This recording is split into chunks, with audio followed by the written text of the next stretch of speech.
فرزند زہرا یہ حالات برے ہیں۔ کاشانہ بصیرت ایک ایسا مکمل یوٹیوب چینل جس پر محروم بصارت کے لیے بالخصوص اور تمام افراد کے لیے بالعموم سینکڑوں کی تعداد میں اسلامی کتب دستیاب ہیں۔ لہذا گزارش ہے کہ آپ اپنی ذمہ داری نبھاتے ہوئے کاشانہ بصیرت کو سبسکرائب کرنے کے ساتھ ساتھ بیل آئیکن کو پریس کیجئے تاکہ آپ علم کے حصول کے ساتھ ساتھ مذہب اہل بیت کی اشاعت میں بھی اہم کردار ادا کرتے رہیں۔ کاشانہ بصیرت۔ فرزند زہرا یہ حالات برے ہیں۔ اعوذ باللہ من الشیطان الرجیم، بسم اللہ الرحمن الرحیم۔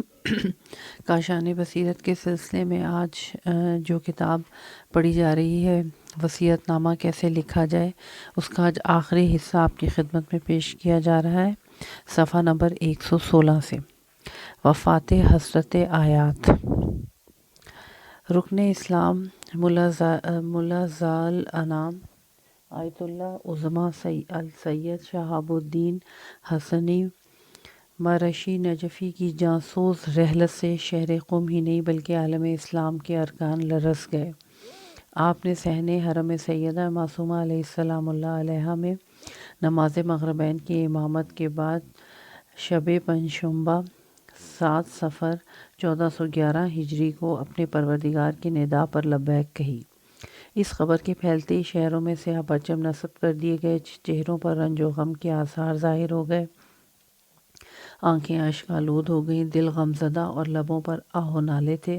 ایران بلکہ تمام ملت اسلامیہ کے اوپر یہ عجیب رنج و غم کا دن تھا۔ آنکھیں رو رہی تھیں اور واہ سیدہ اعزاز امروز مہدی صاحب الزمان صاحب اعزاز امروز کے فلک شگاف نعروں سے فضا گونج رہی تھی۔ آپ کا جسد مبارک آپ کے امام بارگاہ میں شب جمعہ تک رکھا گیا اور وصیت کے مطابق تابوت کو منبر حسینی سے باندھ دیا گیا۔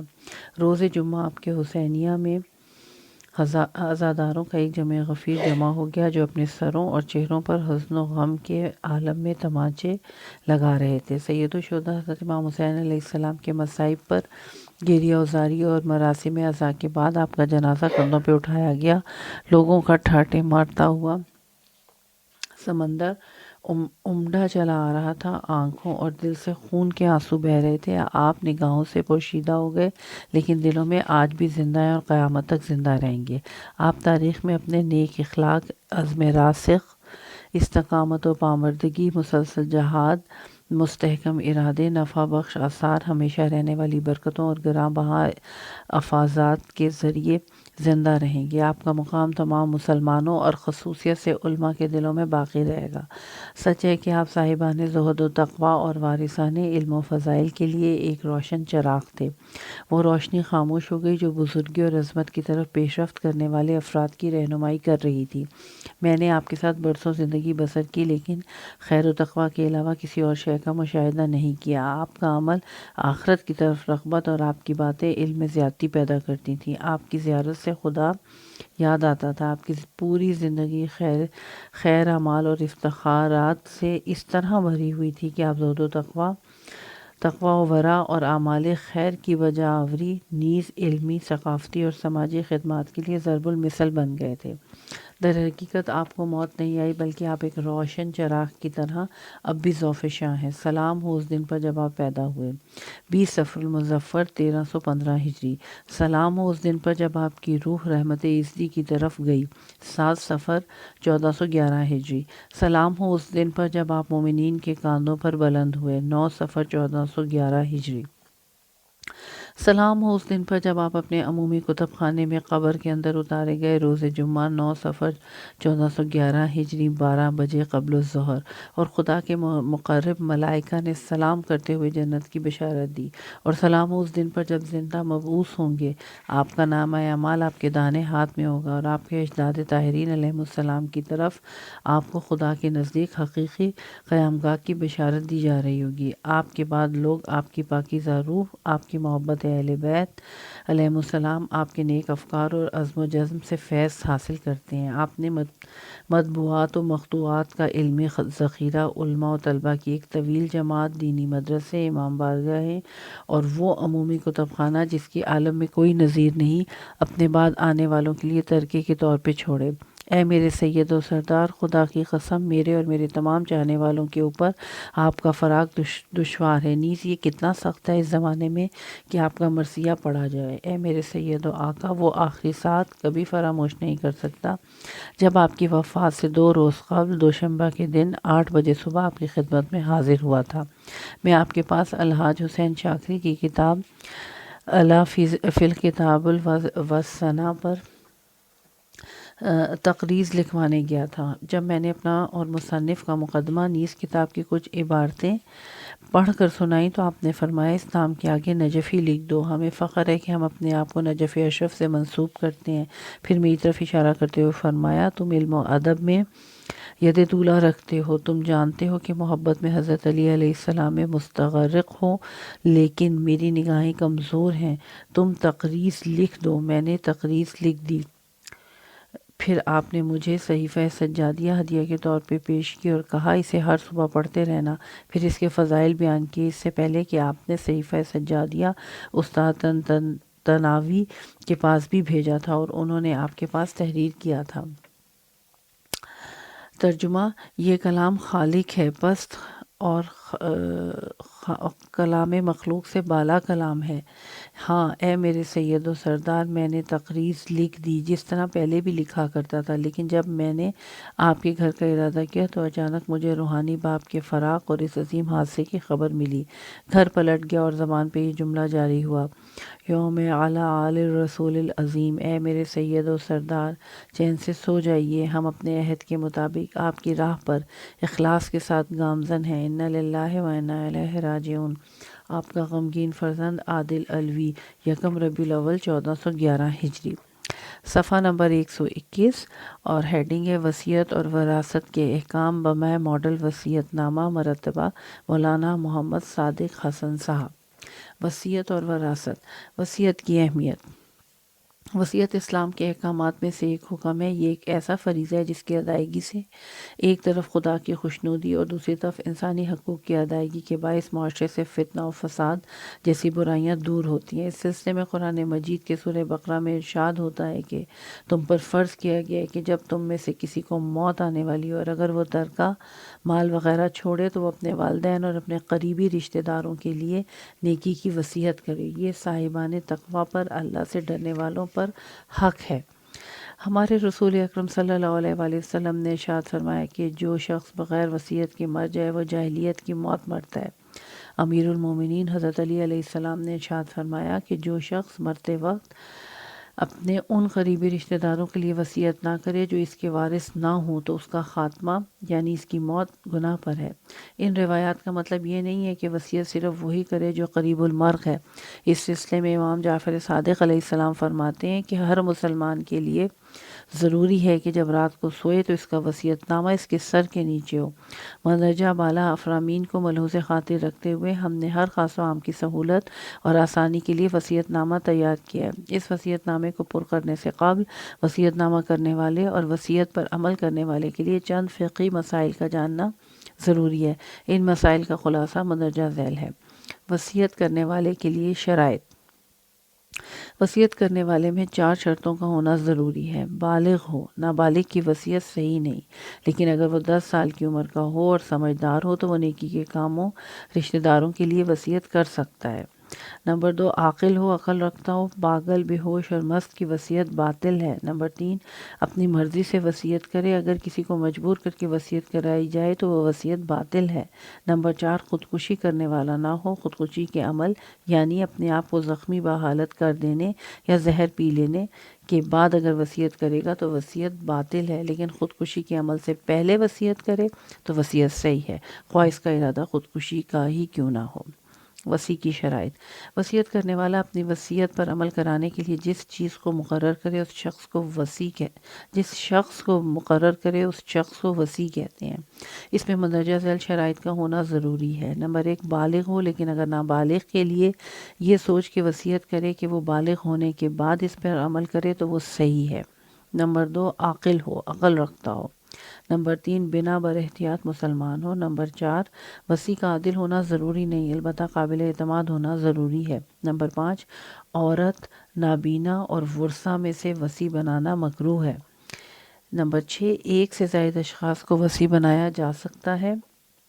2 یا 2 سے زائد کو ایک ہی کام یا مختلف کاموں کے لیے الگ الگ وصی بنایا جا سکتا ہے۔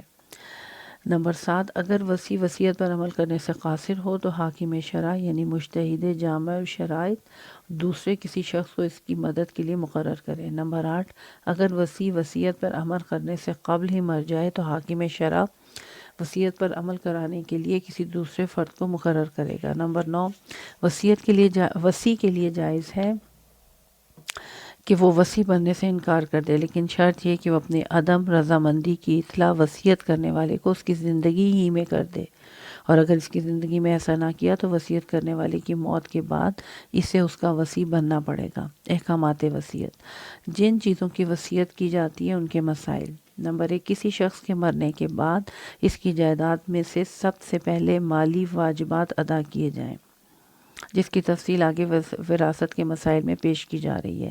اس کے بعد جو کچھ بچے اس کے 1/3 کی وصیت اپنی مرضی سے کی جا سکتی ہے۔ اگر کوئی اپنے مال کے 1/3 سے زیادہ کی وصیت کرے تو اس صورت میں 1/3 کی وصیت صحیح ہے اور اس سے زیادہ کی وصیت باطل ہے، لیکن اس کے ورثہ راضی ہوں تو پوری وصیت صحیح ہے۔ نمبر 2، حرام کاموں کی وصیت باطل ہے، مثلا گرجا تعمیر کرنا، ظالموں کی مدد کرنا، گمراہ کن کتابیں شائع کرانے کی وصیت وغیرہ۔ نمبر 3، جب ایک ہی شے کے لیے ایک سے زیادہ وصیتیں کی گئی ہوں تو اس صورت میں آخری وصیت کو صحیح مانا جائے۔ مثلا وصیت کی ہو کہ کوئی شخص یا اتنی رقم اقبال کو دی جائے، بعد میں وصیت کی جائے کہ وہی چیز یا اتنی رقم عمران کو دی جائے، تو ایسی صورت میں مذکورہ چیز اور رقم عمران کو دی جائے گی، لیکن اگر پتہ نہ چلے کہ پہلی وصیت کیا تھی اور بعد کی وصیت کیا تھی تو ایسی صورت میں قرعہ ڈال کر فیصلہ کیا جائے۔ نمبر 4، جب بھی وصیت کی مقدار میں شک ہو تو ایسی صورت میں کم مقدار دی جائے۔ مثلا بہن کے لیے وصیت کی ہے لیکن شک ہو رہا ہے کہ 500 روپے کی وصیت ہے یا 5000 کی، ایسی صورت میں 500 روپے ہی دیے جائیں گے۔ وصیت کے ضروری احکام۔ نمبر 1، جب انسان اپنی موت کی نشانیوں کو دیکھے تو اس کے لیے مندرجہ ذیل امور کی وصیت کرنا واجب ہے۔ جو امانتیں اس کے پاس موجود ہوں، لوگوں سے لیے ہوئے قرضے، وہ مال جو دوسروں کو قرض دیا ہو، وہ مال جو خفیہ جگہوں یا لاکرز وغیرہ میں رکھا ہو، وہ اشیاء جو مستعار یعنی عارضی طور پر لی ہوں یا دی ہوں۔ لیکن ان مندرجہ بالا 5 امور کی وصیت اس صورت میں واجب ہے جبکہ وصیت نہ کرنے سے نقصان یا تلف ہونے کا یقین ہو۔ وہ نماز اور روزے جو قضا ہیں اگر بڑے بیٹے پر واجب ہوں تو اسے بتائے، اگر بڑے بیٹے پر واجب نہیں ہے تو مال کے 1/3 سے ادا کرانے کی وصیت کی جائے۔ کفارے، نظر و نیاز وغیرہ۔ رد مظالم یعنی انسانی زندگی میں جو مالی نقصان لوگوں کو پہنچایا ہو اس کی تلافی۔ اگر خمس، زکوٰۃ اور حج اور دیگر مالی واجبات ہیں تو اس کو فوراً ادا کرے، اور اگر فوراً ادا نہ کر سکے تو اس کی وصیت کرے۔ اگر ایسے بچے کے لیے وصیت کی جائے جو شکم مادر میں ہو تو بچے کے زندہ تولد ہونے کی صورت میں وصیت پر عمل ہوگا، اور بچہ مردہ پیدا ہونے کی صورت میں وصیت باطل تصور کی جائے گی۔ آقا خمینی رحمۃ اللہ علیہ کے فتوے کے مطابق بیوی کے صرف واجب کفن کا خرچہ اس کے شوہر پر واجب ہے، جبکہ آیت اللہ خوئی کے مطابق کفن کا واجب خرچہ بہرحال شوہر پر واجب ہے، لیکن احتیاط واجب ہے کہ تجہیز، تکفین اور تدفین کے واجب اخراجات بھی شوہر ادا کریں۔ وراثت کے احکام۔ کسی شخص کے انتقال کے بعد جو مال وہ چھوڑ کر جاتا ہے اسے ورثہ یا میراث کہتے ہیں، جس میں مندرجہ ذیل چیزیں آ جاتی ہیں: نقد پیسہ، زمین، مکان، دکان، کاروبار میں لگایا ہوا سرمایہ، گھر کا کل سامان جس میں فرنیچر اور برتن بھی شامل ہیں، بیوی اور دیگر افراد خانہ کے زیور جو مرنے والے کے مال سے خریدے گئے ہوں، وہ کپڑے جو بیوی کے لیے بنائے تھے ان کو پہن بھی چکی ہو تب بھی یہ مرنے والے کا مال تصور کیا جائے گا، وہ قرضے جو دوسروں کو دیے ہوں۔ کسی شخص کے انتقال کے بعد اس کا ترکہ مندرجہ ذیل ادائیگیوں کے بعد ورثے میں تقسیم کیا جائے گا۔ سب سے پہلے مرنے والے کے ذمے جو مالی واجبات ہیں وہ ادا کیے جائیں گے، خواہ اس نے اس سلسلے میں وصیت نہ کی ہو۔ مالی واجبات سے مراد وہ ادائیگیاں ہیں جو مرحوم پر واجب تھیں، جس میں حقوق اللہ اور حقوق العباد دونوں شامل ہیں، یعنی اللہ اور بندوں کے حقوق و قرضے آ جاتے ہیں۔ خمس، نمبر 1 خمس، نمبر 2 زکوٰۃ، نمبر 3 واجب حج، نمبر 4 لوگوں کے قرضے، نمبر 5 رد مظالم، یعنی زندگی میں کسی کو بھی مالی نقصان پہنچایا ہو تو اس کی تلافی۔ نمبر 6 دیت، اگر زندگی میں کسی کو جسمانی تکلیف پہنچائی ہو تو اس کا معاوضہ۔ نمبر 7 بیوی کا مہر، نمبر 8 وہ مال جو دھوکہ دہی یا دیگر حرام طریقے سے جمع کیا ہو وغیرہ۔ آقا خمینی رحمۃ اللہ علیہ کے نزدیک جتنے بھی کفارے جو کہ متوفی پر واجب ہیں وہ سب اس کے اصل مال سے دیے جائیں گے۔ آقا خوئی کے نزدیک کفارے اصل مال سے ادا نہیں کیے جائیں گے، بلکہ اگر متوفی نے اس سلسلے میں وصیت کی ہو تو صرف اس صورت میں مال کے تہائی حصے سے ادا کیا جائے گا۔ مندرجہ بالا ادائیگی کے بعد جو باقی رہے اس میں سے متوفی کی وصیت کے مطابق خرچ کیا جائے گا، لیکن وصیت پر عمل درآمد باقی ماندہ مال کے 1/3 تک ہی ہو سکتا ہے، بقیہ 2/3 مال ورثہ میں تقسیم ہوگا۔ اگر متوفی کی وصیت 1/3 سے زیادہ کی ہے تو ایسی صورت میں تمام ورثہ کی رضامندی سے اس پر عمل ہوگا۔ اگر ورثہ راضی نہ ہو تو ایسی صورت میں تمام وصیتوں میں یکساں طور پر کمی کی جائے گی۔ مثلا اسے نماز، روزے اور کفارے کی وصیت کی ہے اور ان کاموں کا خرچ 1/3 سے زیادہ ہے تو تینوں کے اخراجات میں اس طرح یکساں طور پر تخفیف کی جائے کہ 1/3 تک پہنچ جائے۔ اگر کچھ ورثہ متوفی یعنی مرنے والے کے مالی واجبات ادا کرنے میں رضامند نہ ہوں تو جو ورثہ رضامند ہیں وہ تمام مالی واجبات اپنے حصے سے ادا کر دیں اور بعد میں ان ورثہ سے جو رضامند نہ تھے اگر ممکن ہو تو تناسب سے وصول کر سکتے ہیں، لیکن اگر انہوں نے واجبات ادا کرتے وقت حاکم شرع یعنی مجتہد جامع شرائط کی اجازت نہ لی ہو تو اس صورت میں مذکورہ رقم کے مطالبے میں اشکال ہے۔ اگر کوئی اپنی زندگی میں کوئی چیز اپنے رشتہ داروں کو دے، مثلا بیوی کو زیور یا کپڑے وغیرہ دے دے اور اس کا ارادہ یہ ہو کہ بیوی ان چیزوں کی مالکہ ہے تو اس صورت میں وہ اشیاء متوفی کے وارثوں میں شمار نہیں ہوں گی، اور اگر متوفی نے ایسا کوئی ارادہ نہ کیا ہو تو وہ اس سلسلے میں وصیت کرے کہ وہ اشیاء اس کی بیوی کو دی جائیں۔ اگر وصیت 1/3 سے کم کی ہوگی تو اس پر عمل ہوگا، اور اگر اس نے کوئی وصیت نہیں کی ہوگی تو اس صورت میں وہ تمام چیزیں بیوی سے واپس لے کر ورثہ میں تقسیم کی جائیں گی۔ تقسیم میراث کے مسائل۔ شریعت نے میراث کی تقسیم کا ایک خاص طریقہ مقرر کیا ہے۔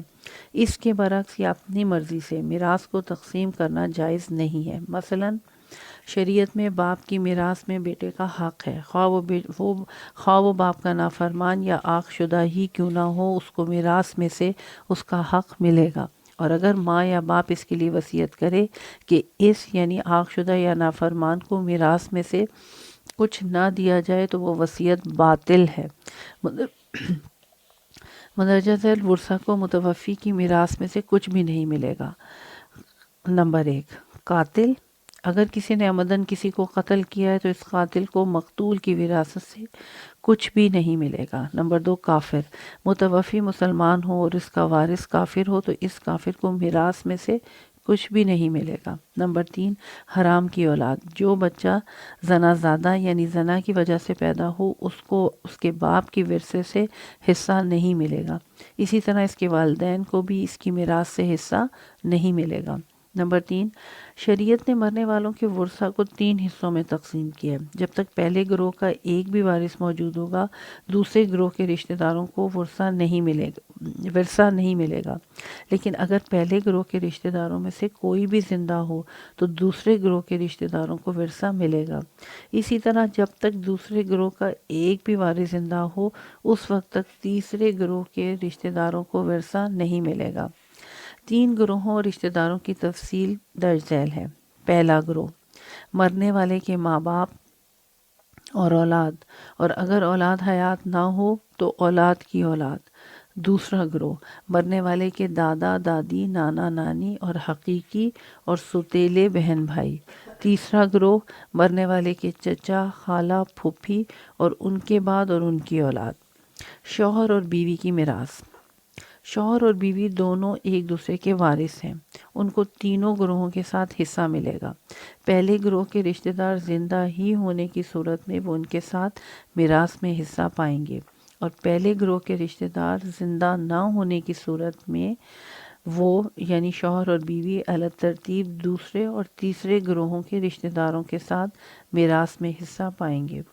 شوہر نے بیوی کو طلاق رجعی دی ہو اور دوران عدت انتقال کی صورت میں دونوں کو ایک دوسرے کی میراث میں حصہ ملے گا۔ اگر شوہر بیماری کی حالت میں اپنی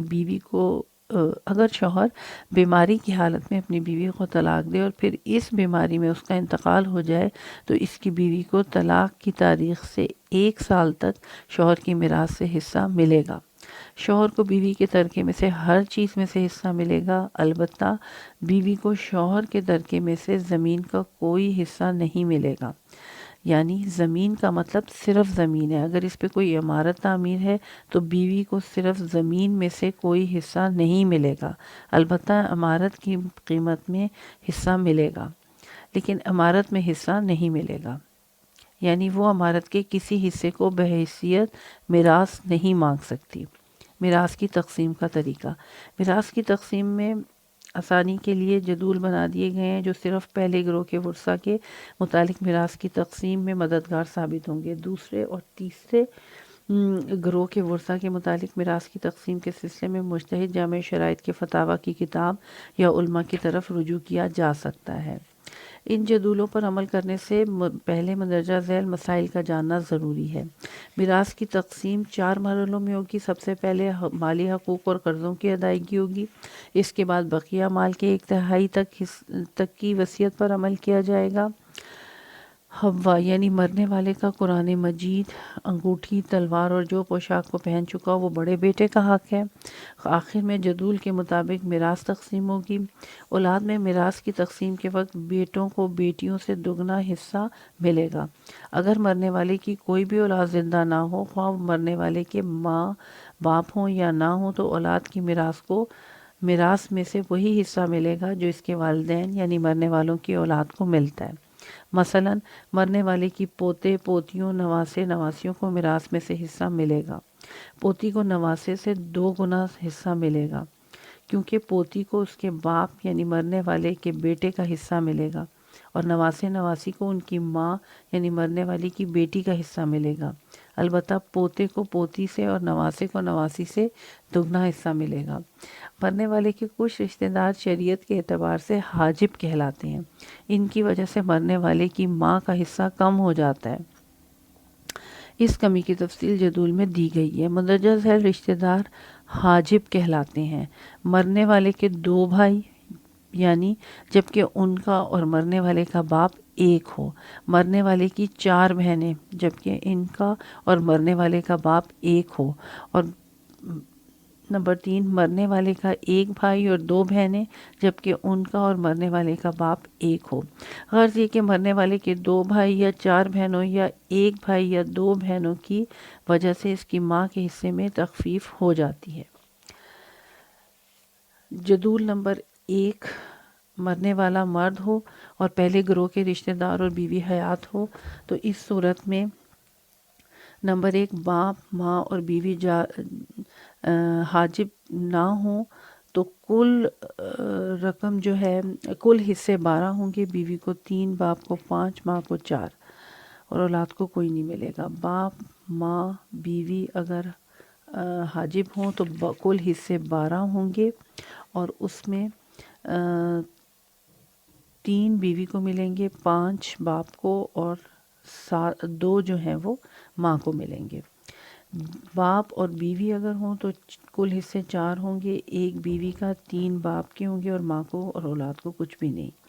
باپ اور بیوی اگر ہوں تو کل حصے 4 ہوں گے، 1 بیوی کو ملے گا، باپ کو کچھ بھی نہیں ملے گا، اور ماں کو 3 حصے ملیں گے، اولاد کو کچھ بھی نہیں ملے گا۔ بیٹے اور بیوی اگر ورثہ ہیں تو ان میں کل حصے 8، بیوی کا 1، باپ ماں کو کچھ نہیں ملے گا، اور 7 مساوی حصے اولاد کے حصے میں آئیں گے۔ بیوی بیٹیاں اور بیوی اگر ورثہ ہیں تو اس میں کل حصے 8 ہوں گے، 1 بیوی کو ملے گا، باپ اور ماں کو کوئی حصہ نہیں ملے گا، اور 7 مساوی حصے ہوں گے۔ اسی طرح سے اگر بیٹے بیٹیاں اور بیوی جو ہے وہ ورثہ ہیں تو کل 8 حصے ہوں گے، 1 حصہ بیوی کو ملے گا، باپ اور ماں کو کچھ بھی نہیں ملے گا، اور 7 حصے بیٹے کو بیٹی کا دگنا حصہ ملے گا۔ اگر ورثہ باپ ماں بیوی اور 1 بیٹا ہے تو پھر کل حصے 24 ہوں گے، 3 حصے بیوی کو ملے گا، 4 باپ کو ملے گا، 4 ماں کو ملے گا، اور 13 اولاد کو ملیں گے۔ اسی طرح سے اگر باپ ماں بیٹے بیوی ورثہ ہیں تو 24 حصے کل ہوں گے، 3 جو ہے وہ بیوی کو، 4 باپ کو، 4 ماں کو، اور 13 حصے ٹوٹل اولاد کے حصے میں آئیں گے۔ باپ ماں 1 بیٹی اور بیوی اگر ہوں تو کل حصے 40 ہوں گے، 5 بیوی کو ملیں گے، 7 باپ کو ملیں گے، اور 7 ماں کو ملیں گے، اور 21 حصے اولاد کے۔ باپ ماں بیٹیاں بیوی اگر ورثہ ہیں تو 24 حصے کل ہوں گے، 3 حصے بیوی کے، 4 حصے باپ کے، 4 حصے ماں کے، اور 13 حصے مساوی تقسیم ہوں گے۔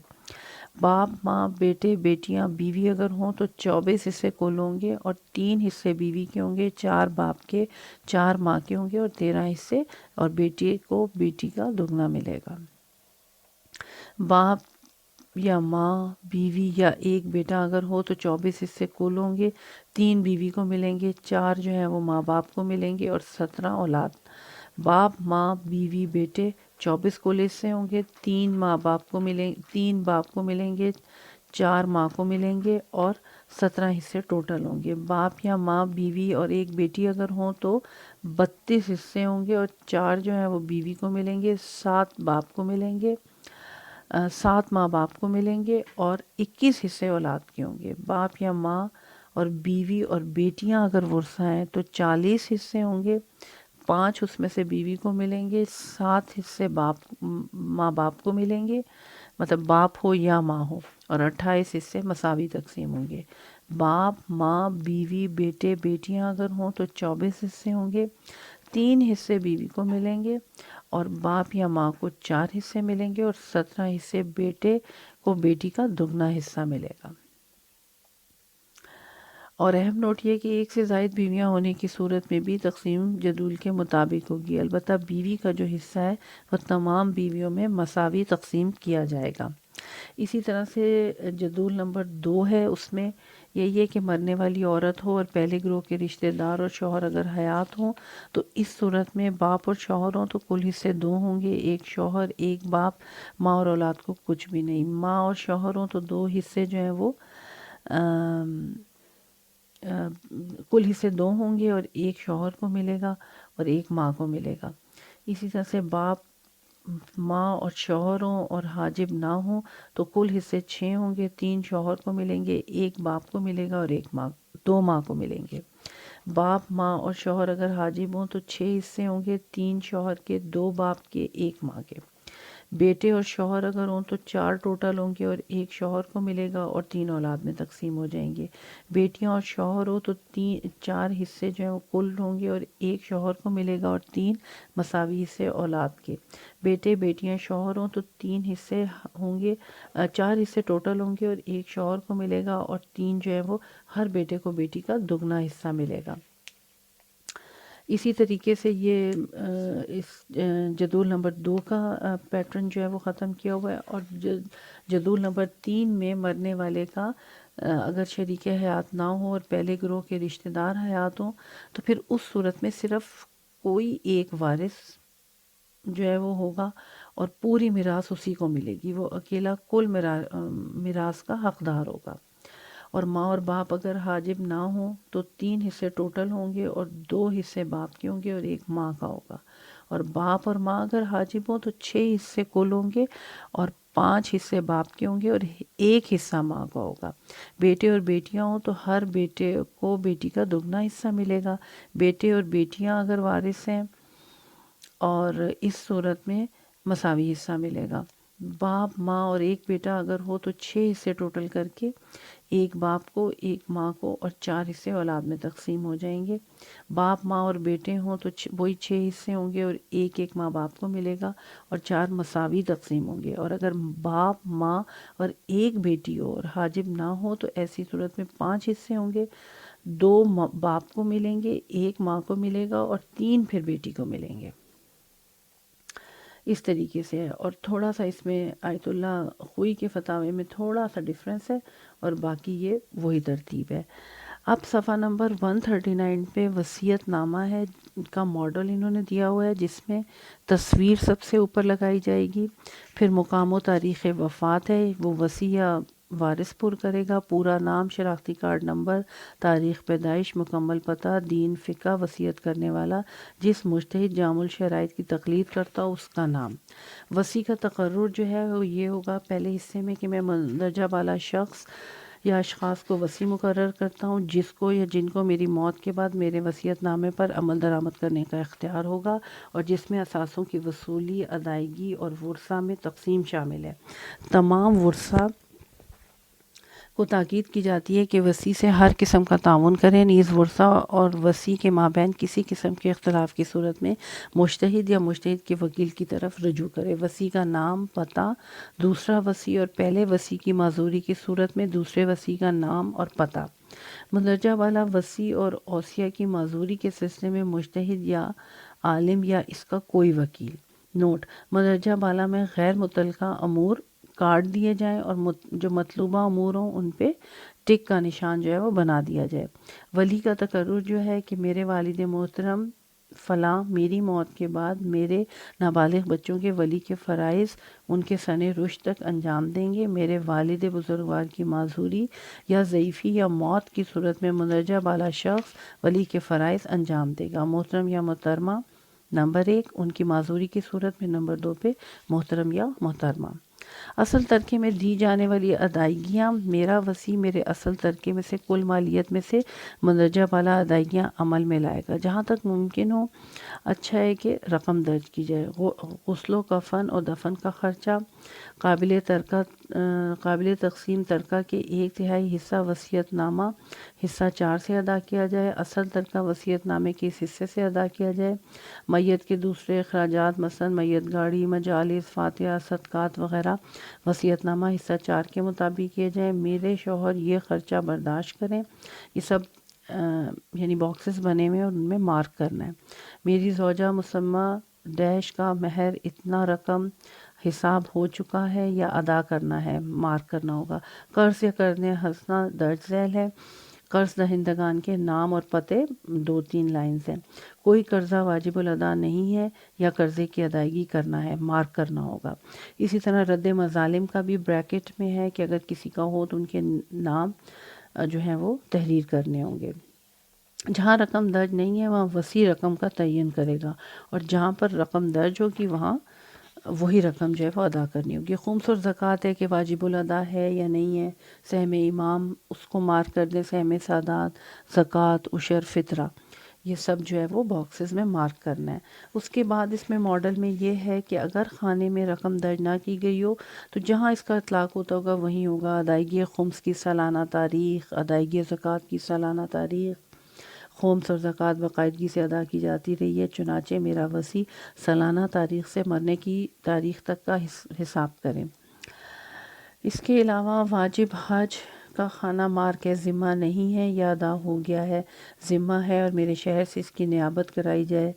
ذمہ ہے اور نیابت میقات سے کرائی جائے یا میرے شہر سے نہیں، وسیع حساب کرے اور حج کو واجب پائے تو نیابت کرائے یا نیابت میرے شہر سے کرائی جائے۔ یہ باکسز میں مارک کرنا ہوگا۔ اگر وصیت کرنے والے نے میقات سے نیابت کرانے کی وصیت کی ہے تو اس کا خرچ اصل مال سے نکلے گا، اور اگر اپنے شہر سے نیابت کی وصیت کی ہے تو جو میقات کے شہر سے زائد خرچ ہے وہ 1/3 سے ادا کیا جائے گا۔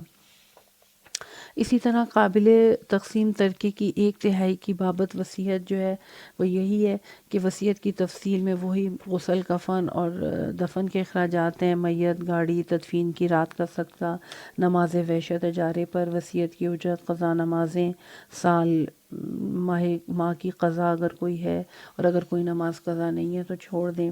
اسی طرح قضا روزے اجارے پر ہیں، واجب حج ہے اپنے شہر سے کرا جائے یا میقات سے، حج کے کفارے ہیں، روزوں کے کفارے، روزوں کا فدیہ، نظر یا عہد یا قسم توڑنے کے کفارے ہیں، سنت عبادات میں یہ حج، عمرہ، زیارات ہیں، اور میری زوجہ ڈیش کو اس کے حق وراثت کے علاوہ ڈیش میری مندرجہ ذیل اولاد کو اس کے حق وراثت کے علاوہ جو بھی ڈیٹیلز لکھنا چاہیں وہ 3-4 لائنز میں لکھی جا سکتی ہیں، جتنی بھی لکھنی ہو۔ میرے مندرجہ بالا رشتہ داروں کو ان کے حق وراثت کے علاوہ، پھر ایک اور کالم ہے کہ میری میت میں شرکت کرنے والوں کو کھانا کھلایا جائے، خدا کی راہ میں درج ذیل اخراجات، محلے کی مسجد میں عطیہ، قریبی اور رفاہی اداروں کو عطیات، علماء اور مندرجہ ذیل افراد کو عطیات وغیرہ۔ نوٹ: مندرجہ بالا اخراجات میں سے جو رقم بچے وہ بھی میرے ورثہ میں بمطابق حق شرعی تقسیم کر دی جائے۔ مستحب ہے کہ اپنی میت میں شرکت کرنے والوں کو کھانا کھلانے کی وصیت کرے۔ آخری صفحہ۔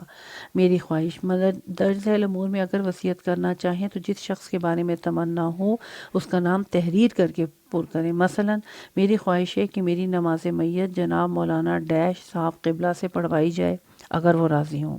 میری خواہش ہے کہ میرے سوئم کی مجلس ڈیش سے پڑھوائی جائے اگر وہ راضی ہوں۔ میری خواہش ہے کہ میرے چہلم کی مجلس ڈیش سے پڑھوائی جائے اگر وہ راضی ہوں۔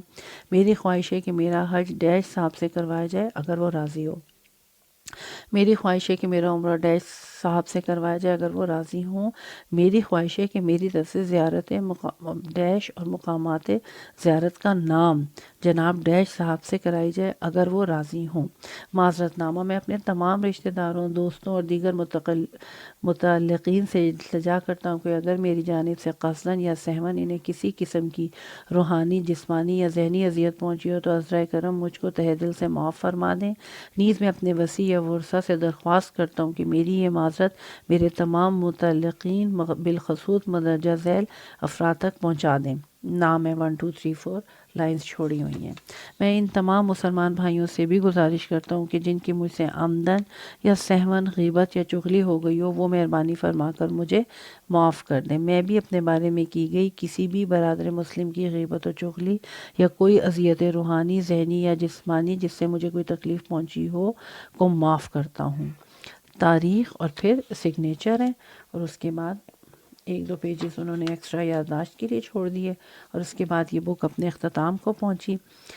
اینڈ پہ جیسے ٹائٹل صفحہ تھا اسی طرح ٹائٹل صفحہ کی بیک ہے، اور اس میں امام موسیٰ کاظم علیہ السلام کا روضہ مبارک کی تصویر ہے، اور حاشیے وہی بلیو اور وائٹ سے بہت خوبصورت بنے ہوئے ہیں، اور امام کا قول ہے کہ امام موسیٰ کاظم علیہ السلام نے فرمایا، تمہارے اعمال کا انجام بخیر ہونا ممکن حد تک تمہارے اپنے بھائیوں کی حاجتوں کو پورا کرنے اور ان کے ساتھ حسن سلوک کرنے میں ہے، ورنہ تمہارا کوئی عمل قبول نہیں کیا جائے گا۔